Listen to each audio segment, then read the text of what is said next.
অনেকে মনে করেন যে টেস্ট টিউব বেবি তো টেস্ট টিউবের মধ্যে হচ্ছেই, তাহলে আর জরায়ুর দরকার কি?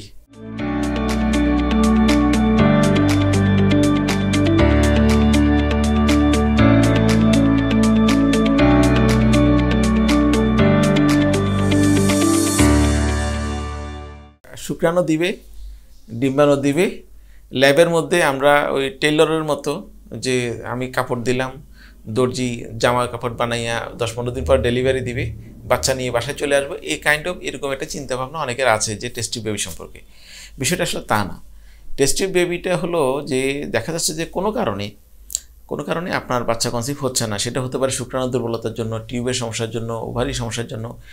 এই সমস্যাগুলো থাকলে যেটা স্ত্রী ডিম্বাণুর মধ্যে যে শুক্রাণুটা ঢুকে বাচ্চা কনসিভের জন্য জাইগোট ফর্মেশন হয় এবং ফাইনালি এমব্রায়ো ফর্মেশন হয়, এই প্রসেসটা ডিস্টার্ব হয়।